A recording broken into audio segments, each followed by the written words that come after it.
إن الحمد لله نحمده ونستعينه ونستغفره ونعوذ بالله من شرور أنفسنا ومن سيئات أعمالنا. من يهده الله فلا مضل له ومن يضلل فلا هادي له. واشهد أن لا إله إلا الله وحده لا شريك له واشهد أن محمدا عبده ورسوله. أما بعد فأعوذ بالله من الشيطان الرجيم. بسم الله الرحمن الرحيم. ومن أحسن قولا ممن دعا إلى الله وعمل صالحا وقال إنني من المسلمين. دایات قبلی الله تبارک و تعالی بیان حال او کسانی را کرده بود که استقامت در دین اختیار کرده بود، رای حقیقت محکم گرفته بود با وصف که هر نوع اعتراضات انتقادات متوجهشان بود، لیکن و این انتقادات بالکل میپذیرفتند. سینه از و پر از محبت ایمان شده بود و عقیده از یا محکم شده بود. در مقابل اینمی اعتراضات و حوصله کلان پیدا کرده بودند. الله تبارک و تعالی صفات از او را بیان کرد و نتایجی که بر دعوت از او مرتب می شده را بیان کرد. در اینجا الله تبارک و تعالی بیان اصلاح دیگران را میکنه. یکی خود است که انسان خود جور میکنه، ولی تنها جور شدن خود انسان برای زندگی که خوشایند باشه، محبت آمیز باشه کفایت نمیکنه. تا وقتی که در ماحول محیط کسی زندگی میکنه و مثل تو آره یک احساس و برداشت داشته باشه. این یک امر خیلی واضح است. فضا یا محیط زمان خوب میشه، زمان خوشایند میشه که همگی یک احساس مسئولیت بکنه و همگی یکی در برابر دیگر احترام قائل باشه و همگی آن چیزی را که برای خود میپسنده برای دیگران بپسنده و هر نوع ضرر را مثل که از خود دور میکنه از دیگران دور کنه. اون وقت باز این فضا فضای محبت میشه، فضای ایمان میشه، فضای انسانسازی جور میشه. از او خاطر است که در قرآن کریم در یک آیت نه در چندین آیات الله تبارک و تعالی برای دعوت دیگران امر میکنه که بعد از خودسازی شما شروع میکنه به دعوت دیگران. خب کدام دعوت کامیاب است؟ او دعوت از کجا شروع شود و توسط چی تصدیق و تایید امی دعوت کرده شود؟ در این آیات الله تبارک و تعالی بر ما امی نکات مهم بررسی میکنه. اون نکات مهم دینمی آیات بر ما واضح میشه که الله تبارک و تعالی بیان میکنه و من احسن من قولا ممن دعا الی الله. اول خو الله تبارک و تعالی یاد ازیره میکنه کیست خیلی بهتر، خیلی خوش گفتار، یعنی بهتر و خوش از نگاه گفتار. ممن از او کسی که دعا الی الله، دعوت به سوی الله تبارک و تعالی میده. این نکته بسیار پروزن است، خیلی زیباست. از یک طرف مقام و منزلت همینطور دعوتگران الله مشخص میکنه که الله خود میگه از این مردم که بهتر در گفتار کدام مردم است. استفهام انکاری است، لیکن خود به خود بعد انسان اقرار کنه که از این که در مردم خوب از نگاه گفتار پیدا نمیشه. گفتاری که کسی که فقط برای الله دعوت میده، ادعا الی الله، برای اطاعت الله دعوت میده که تنها تابعداری و بندگی برای یک الله شود. یک مطلبش است، یعنی نظامی که الله روان کرده مردم تو دعوت میدی به اون نظام. از خود نساخته ای، مفکوره خود جور نکرده ای، آلی سری مردم تحمیل نکرده ای، بلکه به نظام دعوت میدی که الله ساخته. اوی واقعیت است که نظام پرثمرترین نظام است و الله ای را وضع کرده. از امو خاطر نتایج برجسته داره، خطا و خلل دو دیده نمیشه. از امو خاطر احد نیست که سری تو انتقاد بکنه که در کدام نظام مرا دعوت میدی دو حتما اینی نقصان دیده میشه. از امو خاطر اسلام یک آیینی است که در طول تاریخ هر کس به این طرف دعوت میده کسی انتقاد کرده نمیتونه. از امو خاطر بعضی اعتراضات یا انتقادات ظاهری که مستشرقین بالای اسلام داره، الحمدلله با جوابهای دندان شکن برشان جواب داده شده. اینطور نیست که آرام مسلمانان نشسته باشه. چرا؟ اسلام دینی برجسته، مستحکم، پایدار، مبنی بر اصول و دلایل منطقی موافق فطرت است. از این خاطر هیچ نوع خلل نداره. یکی پس دعوت کسی که به این طور نظام باشه او دعوت واقعا بسیار وزن داره، بسیار زیباست و قابل قدر و قیمت است. از همون خاطر است اگر کسی دعوت به کدام تنظیم میده، به دعوت به سوی یک مفکوره که از فکر انسان چکیده شده و جور شده به او میده، او دعوت ها ناقص است و مردم هم نمیپذیره. امروز اکثر تنظیم ها از خود مواد جور میکنه و میخوان سر کل مردم امور تطبیق بکنه، در حالی که مواد از در بعضی اوقات سخت تکر داره، تصادم داره. اگرچه در ظاهر داد از دین میزنه که ما خدمت به دین میکنیم، لیکن همین دعوت دینیشان یک روز به نام دین که میگه یک روز تصادم پیدا میکنه با یک حکم الهی دیگره. چرا؟ به خاطری که او از خود مفکوره را وضع کرده، سری تو تحمیل میکنه. اینطوری دعوت ها را کس نمیپذیره. دوم معنای الی است، یکی دعا الی الله، خالص به خاطر رضای الله، هیچ نوع منفعت شخصی را، هیچ نوع منفعتی که برگرده به خودی انسان او را در نظر نگرفته، فقط و فقط دعوت به سوی کی میده؟ الله تبارک و تعالی. این دعوت واقعا کامیاب دعوت است و این دعوت بهترین دعوت است که الله از او یاد کرده. پس از او خاطر الله تبارک و تعالی بیان این را میکنه که بهترین گفتار داعیان کیست؟ به دین الله است. کسایی که به دین الله دعوت میده اینمی مردم است. در دین الله مهمترین نقطه توحید الله است. از همون خاطر یک بشارت بزرگ برای کسانی است که در همچو محیط آلوده از شرک و بدعت تو دعوت به سوی توحید الله تبارک و تعالی میدی. رهروان عقیده توحید باید به خود خوش بسازه. چرا؟ این گپ ما نمیگیم، این گپ الله تبارک و تعالی میگه که و من احسنو، کیست خیلی بهتر قولا از روی گفتار؟ کسی که دعوت به سوی توحید الله میده، یک تا پرستی الله میده. این بشارت بزرگ است. الله از ما نگیره، توفیق بر ما بده که ما واقعا ملت مظلوم و بیچاره ما که سالها از یه عقیده دور باقی مانده، راه های توحید الله را برش واضح بکنیم و این مردم ایرا را بپذیره. این بهترین بشارت به ما است. خب بعد از او همین دعوت به توسط چی تایید میشه؟ به توسط چی تقویت پیدا میکنه؟ قرآن خود میگه و عمل صالحا، و عمل درست انجام میده. اول عمل صالح را بشناسیم، بارها تکرار شده. عمل صالح اموسته که برای خالص برای الله تبارک و تعالی انجام داده میشه و موافق امون نقشه باشه که محمد رسول الله صلی الله علیه وسلم وضع کرده باشه. اگر عمل خالص برای الله نبود، عمل صالح گفته شده نمیتونه. اگر موافق نقشه پیغمبر نبود، عمل صالح گفته نمیشه. خو امی دعوت خدا تقویت و تایید توسط عمل صالح میکنه. یعنی در میدان عمل نمونه است، الگوست، مردم میبینه که با کدام گپ دعوت میده واقعا در خودش دیده میشه. اونو وقت دعوت انسان تاثیر داره که تو کدام چیزی را مردم برش دعوت میدی در خودی دیده شوه. مردم هم میگی نماز درست بخوانی، اما خود هیچ نماز درست نیست، نه رکوعت سیست، نه سجده، نه قومه، نه جلسه. اینجا دعوتی تو تاثیر نداره و تایید نشد از دعوت توسط عملت. قرآن بر ما میگه که و عمل صالحا. از او خاطر دعوتگر زمانی که با کدام امر خودش دعوت میده باید در او امر بسیار مستحکم باشه، هیچ نوع انتقاد اعتراض در موردش نباشه. دعوت به توحید میدی، یک نوع شبه شرک هم باید در تو دیده نشوه. دعوت به سنت رسول الله میدی، هیچ نوع بدعت در تو دیده نشوه. از امو خاطر است که امروز علمای زیاد ما در سر منبر بدعت سخت رد میکنه، به سنت سخت دعوت میده، اما عمل کردشان پر از دعوت است. از امو خاطر مردم هیچ اعتنا برشان نمیکنه. خود میگن اگر بدعت بد است خود چرا میکنی؟ تو چرا این بدعت انجام داده رویست؟ اگر بدعت بد است معلوم شد که بد نیست. اگر نیکی بدعت تو بری خود مصلحت میدانی، من روی مصلحتی بدعت میکنم، عوامم میگه و از ما چی کم است؟ میگه ما برای مصلحت میکنیم. تو میتونی تو عالم بدعت برای مصلحت، من بدعت برای مصلحت میکنم. اما امری که تو بری خود سند میگیری، دیگران بری خود سند گرفته میتونه. خب قرآن میگه نه، با کدام نقطه که تو دعوت میدی و باید تایید شوه توسط عمل خودت، در تو دیده نشوه. و قال اننی من المسلمین، میگویم از جمله کسانی هستم که مکمل تسلیم هستم، از جمله مسلم هستم، یعنی با جان و تن خود مکمل تسلیم به فرمان الله تبارک و تعالی هستم. مکمل تسلیم. الله اکبر. بهترین گویندگان کسانی است که قرآن برای ما میگه سه صفت داشته باشه. اول صفتش است که دعوت به سوی الله سبحانه و تعالی باشه، فقط منفعت شخصی بین نباشه، تحمیل مفکوری غیر از دیگه کس نکنی، اونو دعوت.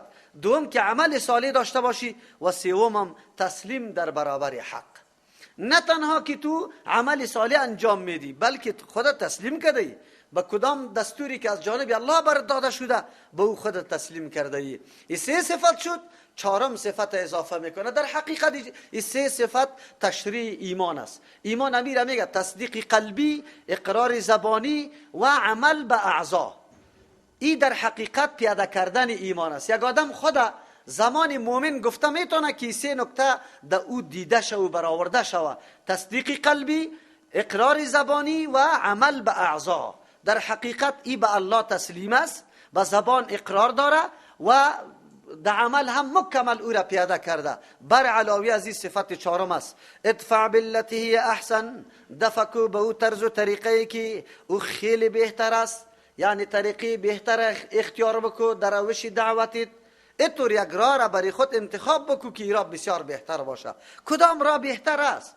امون راهی که واقعا خالی از عناد باشه، از تعصب باشه، از برتری جویی باشه، خود کلان نتراشی، کبر و غرور نداشته باشی، دیگرها برات حقیر معلوم نشوه. شیوه را اختیار کن که هم مخاطبی تو احساس بکنه که بسیار خیرخواهیم است و هم با لهجه قطعی از او دلیل میگی، بحث میکنی که اوی تو احساس نمیکنه که برتری میجوی از سر ما، بلکه میگه که دلسوزی مسته. و همچنان شیوه احسن اینه میسته اگر از او پرخاش میخیزه، بدگویی میخیزه، تو بسیار صبر و حوصله کار میگیری که قرآن امیگه پاره برای ما میگه ادفع بالتی هی احسن. دعوتگر در زمان دعوت خود باید امیطور باشه. البته این قاعده غالبی است، اکثری است، این طورام نیست. یک تعداد مردم اگر تو از نرمی کار میگیری و دیگه هم تو را شلاق زده رایسته، با او طور مردم قرآن برای ما اجازه نمیده که از راه نرم بعد برویم، نه اونجا باز از راه سخت قطش مبارزه میکنیم.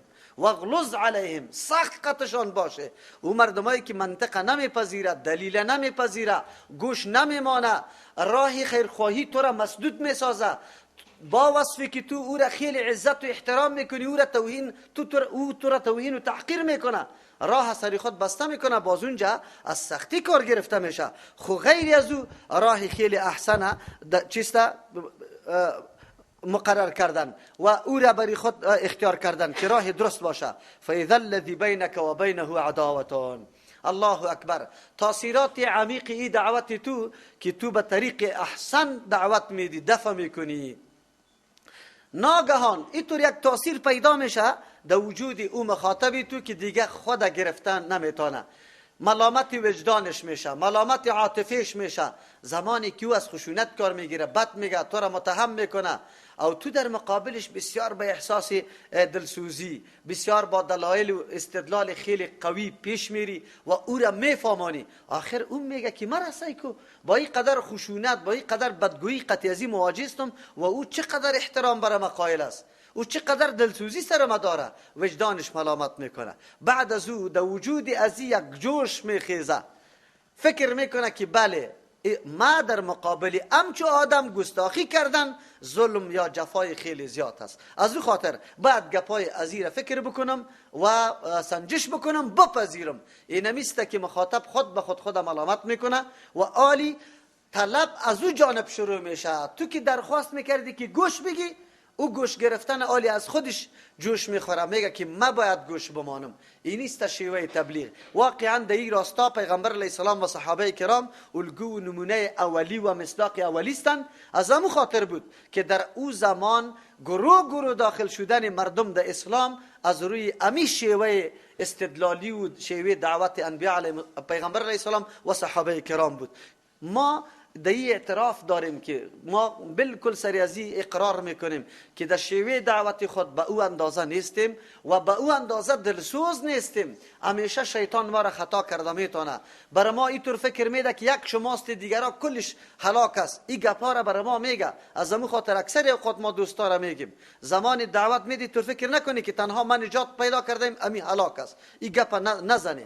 هلاکی از او هلاکی توست. تا وقتی که تو بر از او دعوت ندادی، دلایل ارائه نکردی، به گوش از او گپ حق نرساندی، اگر او هلاک میشه در حق تو هلاک میشی. چرا؟ مسئولیت تو بود که برای از او حق بعد میرساندی، به مو طرز و طریقه میرساندی که شایان بود، مناسب بود. حالات از او را در نظر گرفته. او آدم تا آلی را صدها سال در قبر سجده کرده، او آدم صدها سال میشه پیر صاحب دستایش بوسه کرده، در پایش سجده کرده، او آدم صدها سال از ملا صاحب چیستد به نام تعویض و دوده و چیزا گرفته. آلی تا وقت عقیده حق بر گوش از او میرسانی، زود نیست که به یک گفتار تو نرم شوه و بپذیره. نه، آلی شیوه را اختیار کو، دلایل منطقی را برش پیش کو. مثل که دین روز گفتیم، یک کسی که سالا به اولاد خود قدی و بند گرفته، برش اینطور میگی که آیا قدی و بند چه قسم این مؤثر است، از کدام رو؟ اول از خود دلیل و سند از پیش کو. یک آدمی که جادو میکنه، یک آدمی که تعویض میکنه، یک آدمی که چیزا را نوشته میکنه، لوحه داره، اول از پیش خودش تو نگو که کارت نارواست، اینطور بگو این کار میکنی، بله، فقط دلیل از پیشش پیشنهاد کو که یک دلیل. آیا پیغمبر تو امتی کیستی؟ پیروی کی را میکنی؟ رهبرت کیست؟ الگو نمونه در زندگیت کیست؟ حتما میگه پیغمبر علیه السلام. و بعد از او خو عمل کردی پیغمبر کی پیاده کرده، کی برای ما رسانده؟ حتما میگه صحابه کرام. بگو خیلی خوب، آیا پیغمبر نشسته به کسی به نام تعویض داده؟ آیا صحابی به نام تعویض به کسی داده؟ آیا دوده داده؟ آیا شوهش به نام شوهش داده؟ فقط دلیل طلب بکنه. او آدم مجبور است که در تلاش از گپ شوه. مسلمان است الحمدلله، تا آلی را عام مردم دیده بود که هر کس همی کار میکنه و هم همی کار در دست خود گرفته بود. خصوصا ملا را دیده بود که کار میکرد، از او خاطر این کار میکنه. وقتی که بره تلاش بکنه، قرآن سعی کنه، حدیث سعی کنه، که نه، وظیفه پیغمبر و وظیفه صحابه کرام رساندن دین به مردم بود، دعوت به مردم بود، تعویض نویسی نبود، شویش نویسی نبود. اینجاست که او بالکل قناعت میکنه، میفهمه که بله، من راهی را انتخاب کرده بودم که راه پیغمبر و صحابه نبوده و من باید پشت رزق خود از راه دیگه باید بروم، کمایی بکنم، نه از راه ازی که مردم فریب بدم که الا جند ما دور میکنم و سرطان ما دور میکنم و فلان ما دور میکنم. وقتی این قدر کمالات یک کسی داشته باشه، دیگه چقدر باید شفاخانه ها کلش لغو شوه. فاذا الذي بینک، پس ناگهان در بین تو و بینه، در بین زو عداوتون که دشمنی بود، کانه ولی حمیم، تو گویا که دوستی صمیمی است. حمیم آبی گرم میگه. تا آلی را که دشمنی بود در بین تو، سردی گراییده بود، آلی بیخی رابطه شما بیخی سرد شده بود. لیکن وقتی که اینطور نصیحت آمیز سخنا را گفتی، در مقابل خشونتش تو نرمی را اختیار کردی، دیگه در این صورت است که او بسیار نرم میشه، دوستی صمیمی برای آدم میگرده. از همون خاطر است که اینجا پیش یک گوید من یک جمله، ولا تستوی الحسنه ولا السیئه، برابر نیست حسنه ولا سیئه سیئه. حسنه را مفسرین مختلف تفسیرات کرده. حسنه توحید است، حسنه سنت است، حسنه اخلاق عالی است، حسنه روش بهتری که قرآن بیان کرده، حسنه هر نیکی، هر روشی که سری مخاطب تاثیر داره، ای را به نام حسنه یاد میکنه. سیئه عبارت از شرک، بدعت، خشونت، بدگویی، بی احترامی، توهین، تحقیر، سخت کلامی، کلش در جمله سیئه چی است؟ داخل است. قرآن مفهوم عام بیان میکنه، نیکی و بدی با هم برابر نیستن. با کسی که معامله نیکی میکنی و با کسی معامله بدی میکنی، فرق در بین ازو زمین و آسمان است. با کسی معامله نیکی میکنی، خامخا زیر تاثیر تو میاد، اما ارزش نیکی تو را قطعا یک روز نه یک روز، ولو که هر قدر بد باشه، یک روز نه یک روز سرش تاثیر داره و تو را احترام قائل میشه. اما اگر از بدی کار میگیری، نعوذ بالله، از جهالت کار میگیری، از خشونت کار میگیری، باز درست نمیشه. پس قرآن برای ما میگه که همیشه سیئه را توسط حسنه دفع کنی، یعنی در مقابل بدی از او تو باید در مقابلش نیکی بکنی، در مقابل اظهار غصه از او تو از صبر کار بگی، در مقابل جهالت از او تو از حلم بردباری کار بگیری، حوصله کار بگی، در مقابل آزار از او تو از عفو کار بگیری.